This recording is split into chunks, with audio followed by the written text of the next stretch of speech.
Here we go. Here at Buffalo Wild Wings, talking a little bit more football here this Monday night as we've got Parents Weekend coming up this Monday night. All right, here we go. have Northern Colorado coming in here, and when you look at you pick up, go to the internet, pick up the paper. I guess people still get the paper, but you'll see Northern Colorado 0-3 on the year. They're coming in here. They had a tough year a year ago. This ought to be an easy win, but I don't think it'll be quite as easy as everybody would like to think it will be. They've already lost some really, really close games. We have a way of not handling easy wins, so we'll make it difficult, I'm sure. But no, this is they're 0-3 on the season, but I mean they lost. I call it the Heartbreak Bowl Saturday because we lost a heartbreaker that we should have won. They beat the living thunder at Abilene Christian up there the other day and lost on they take the lead with 50 seconds left, lose on a 54-yard walk-off field goal, and just crushing. I mean they crushed ACU, held them to 10 3-and-outs, ran the ball for 280 yards on them or something, and dominated time possession. They had the ball 41 minutes, and so and they're hungry in their well-coached ball club. And so I know it's going to take a great effort from us. Our run defense is going to have to be on point, not give up a big play, and then we're going to have to make our possessions count because when a team is ground and pound and they hold the ball, it's like playing an option team. When they hold the ball for 42 minutes, you're not going to get many opportunities. Yeah, and so you have to take advantage of it when you've got it, make the most of it, put points on the board. Kind of like the Saints yesterday. I think they had the ball 7 times, scored 7 touchdowns. I know the first 5 times they scored touchdowns against. It was a team from Dallas that plays on Sundays. They did not play. The Saints took advantage. The Cowboys lost. The Saints took advantage when they had the ball. They did what they were supposed to do with it. They put it in the end zone. But a big win for them. So that'll be key for us. They like to run the ball. That's what they're going to do. They're going to run it. We've been really good against the run. And hopefully that continues here. If it does, you would think that this could be a good formula for a nice Saturday evening at Rice Stadium. If we have one more point than they do, it'll be a nice Saturday evening. But it's Parents Weekend, and it'll be a big crowd, a lot of people in town, and I know there's some that want to give up after a loss, and there's a lot of football left, and we're sitting at 1-2, and that's not where we want to be. But the one thing I showed the guys today, you look at our conference, you look across the board. Nichols picked to win it; they're 0-3. UIW picked second; they're 1-2. Playoff team, Southeast Louisiana 1-2. All right. Just everybody's sitting at 1-2, or we're 0-3 right now, and that's not where you want to be. But it's not where you start; it's how you finish. And there's a lot of football left. We've got the makings. As I talked to the guys today, I would be panicked. I would be, the sky's falling if I looked out across our team room and I saw a bunch of bad football players. But I think we've got the talent we need. We've got to learn how to win, learn how to put people away. And this is a week to get better. You can take conference out of it. This is just a week to get better. Yep. You mentioned Quaylen Jones earlier. He rushed for 155 yards Saturday. As a team, the Jags rushed for, 240, I believe, against the Cowboys this past Saturday.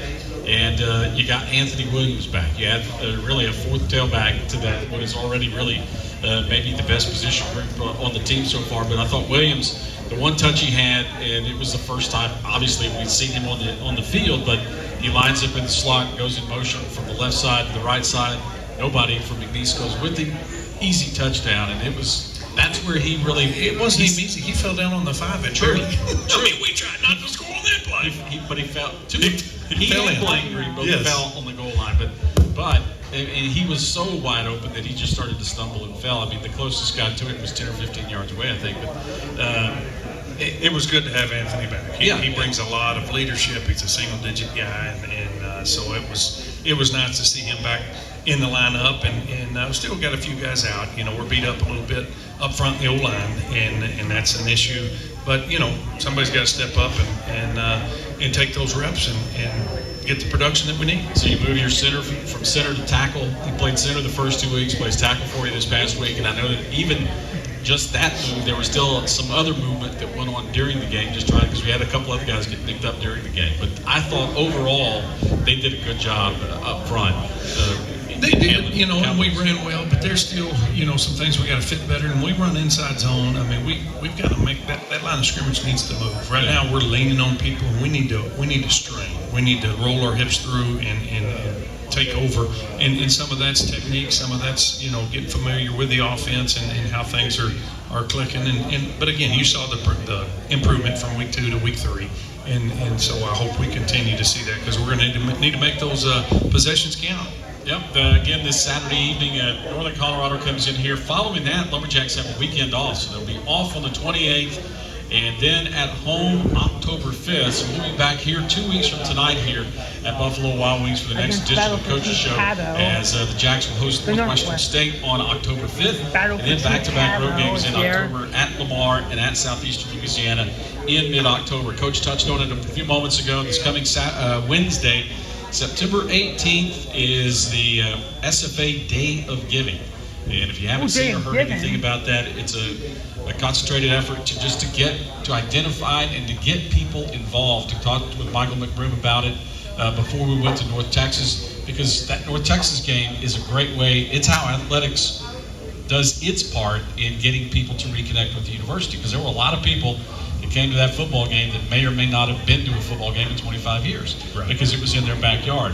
So you get them reconnected, and the Day of Giving starts a little bit Wednesday, and I heard you talking to the team about it this past Thursday. And it's a chance for everybody to get involved and get active with the university. It is, and alumni, they've got competitions going on between the different classes.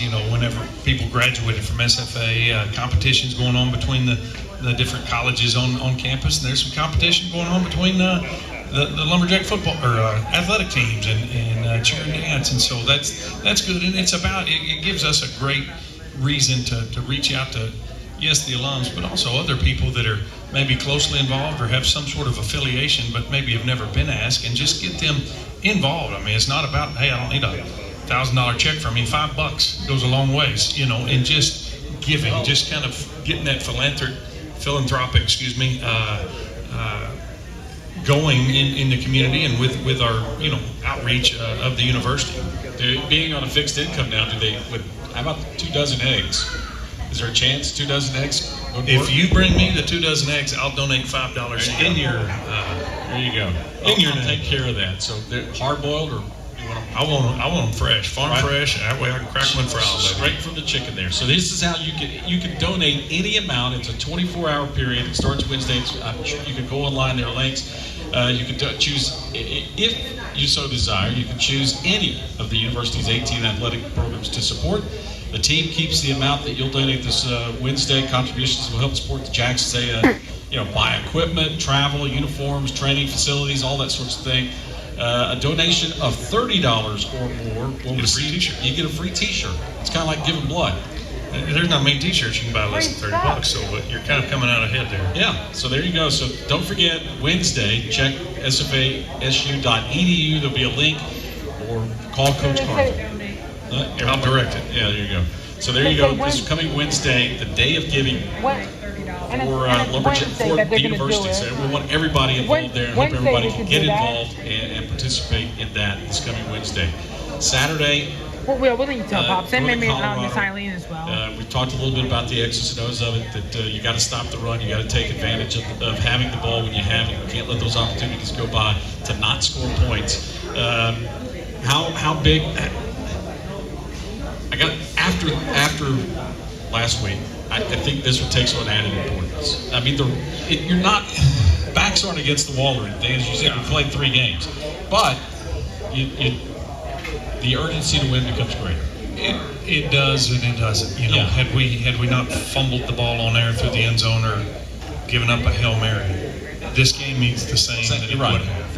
Because of how we lost and the fashion we lost, and now the sky's falling. We're it's over. That's just society these days. And again, there is so much of the season. I mean, we've got 10 weeks of the season left. We got 9 games, and we've got the makings to do what we need to do this season, and that's what I want to see us do, is improve and get better in all 3 facets of the game, and find a way to finish an opponent off. I don't care if it's Northern Colorado or North Texas, McNeese, Northwest Louisiana. I mean, it's the next opponent, and so this game does not affect conference in any way, shape, or form, but they're going to keep score. And if they keep score, I want to win, and our guys do too. And so we've got to get out there and improve and beat a team that is going to run a little bit of. It's going to be a different style of football game because it's grind and pound and chew up the clock and run the play clock down to 2 seconds and being 12 and 11 and 13 and 22 personnel, and so some different looks. And so we'll be tested heavily with a run defense and defensively. Now Northern Colorado is stout. Abilene Christian put up over 620 yards against Texas Tech, a Power 4 program. Northern Colorado held them 3 and out 10 different times. You've never been Mom and so play against it was them. Tough sledding for yards and points, and it will be for us on Saturday. So we're going to have to make the most of the field position in the special team game and make our opportunities count when we get them. Talk a little bit about this team now through 3 weeks, not the results or anything, but this team and how it's made up. We talked about the touchdown running backs, Anthony Williams coming back. Who we played against. You had mentioned early on in the year that could be your deepest position on this roster here with at running back. With Anthony Williams coming back, Quaylon Jones, I would think, took a big step toward kind of separate himself from the others this past Saturday night. But there are so many things that Wembley brings, that Jenkins brings, and Anthony Williams, obviously out of the backfield, catching the ball brings a lot to it too. It does, and those guys, you saw us jumping some 21 personnel and getting 2 backs on the field in those sets, and allows that, and doing some different motion. You saw as one of the touchdowns. The main thing is, we got to take care of the football, because that was another. We didn't talk about that one, but we had 2 red zone fumbles inside the 15-yard line, and so we got to do a better job of taking care of the football. But that is a deep position, and so you ask kind of like what this team is. That's where, I was as disgusted as I've ever been walking up that ramp and into that locker room. But you can tell a lot about a team, in situations like that, and that was. This is. It's not ironic, I don't know what the word is. David Mackey gave a talk. We do talk football one-on-ones and during fall camp, and he talked about the Hail Mary. And he's lost 2 games, now 3, on a Hail Mary, but he lost 1 at La Tech, with Coach McFarland, and he lost 1 when he's at Troy against App State. And he said, he just talked about the locker room. This was a talk back in August. He's like, La Tech, people were on their phones, and we lost. And we didn't win another game with Skip Holtz. And that they weren't bad, but they did. He said at App State, you walk in that locker room and it was, you could hear a pin drop. They were mad, they were crying, and they didn't lose another game and won the Sun Belt. And I promise you, our locker room was a lot closer to that than the other. And so these kids care. We've got some high character kids. We've got, I think, better leadership than we've had in the past. We just need to, continue to get seasoned. And like I say, there's 10 weeks of this season left, and as long as we're improving. Week 2 to week 3, week 3 to week 4, we're going to be just fine. I know at this point in the year, you don't spend a lot of time looking at everybody else in the conference now, but 3 weeks in, you mentioned we're right there with everybody else at 1-2 or 0-3, whatever the case may be. Nichols they played LSU 2 weeks ago. Incarnate Word has played 2 Missouri Valley teams in back-to-back weeks. Number 1 South Dakota State, number 8 Southern Illinois. Played them both tough, and so this conference, others throughout the course of over the course of the summer, well, going back to Southland, this is going to be easier. It's not any easier. I think in football, it's probably tougher than it was in the United Athletic Conference. The quality of teams in this league has greatly United Athletic was top for SFA. So, after being in the Western Athletic Conference. Lamar sits at the top for a reason. They're 2-1. They took Texas State to the wire. They just beat Weber State. 10 teams won that Big Sky team. Beat them 17-16 this past week. They've got some mojo going. They're going to be a problem. We've got them in about 4 weeks. So there is not a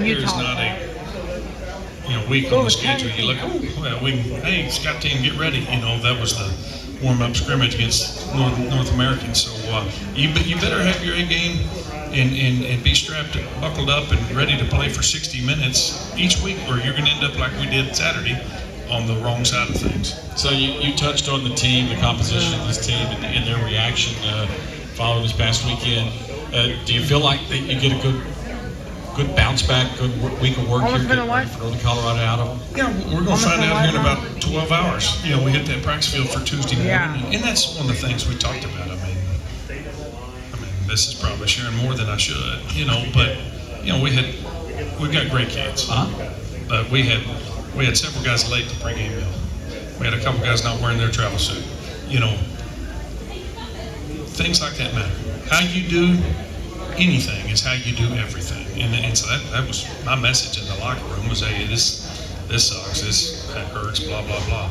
But we didn't just lose this game here at 7 o'clock tonight. We lost this game at 2:30 when you didn't show up on time to the pregame meal. I mean, that matters, and how you conduct yourself. If you want to be a champion on the field, you got to be a champion off, because we showed up just a little bit late to that Hail Mary. Yeah. We showed up a little bit late to finishing the game, and that's where I am excited to see how we practice in 12 hours in the next day and how we go to school and how we do our study hall and how we do our treatments and how we get up and eat our free breakfast. You got to eat breakfast in the morning.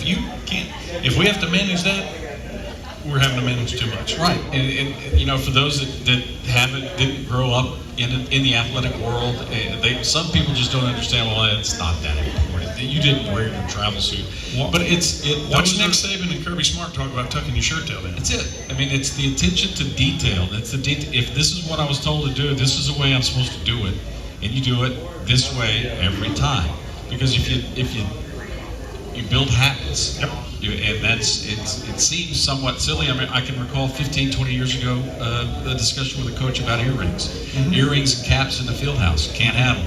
And was it hoodies and headphones and phones in a classroom? Yeah, is that a fight worth fighting? Yes, because if they'll do that for you, then they'll play for you. And if we had time to watch the film, I could show you some guys that were late to pregame meal that were not correct on their. I mean, it's life. That's what I love about the game of football. I know we've got a football coach here that's going to speak in a minute, maybe. But the thing I love about American football is it emulates life. And just like this week, wasn't fun.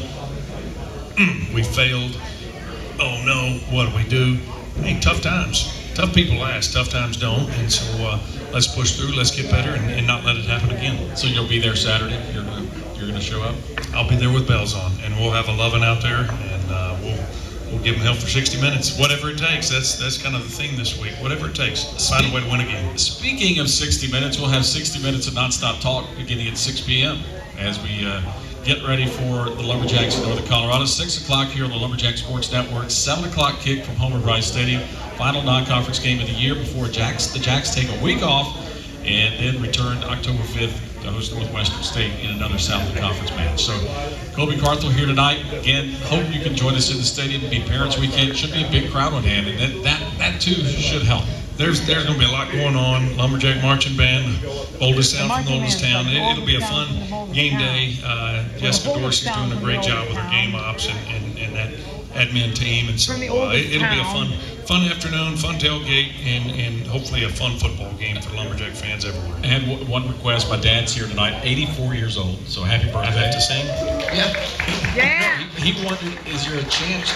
Is there? And I don't think, because earlier I was told if the waitresses come over and say happy birthday, somebody's getting hit.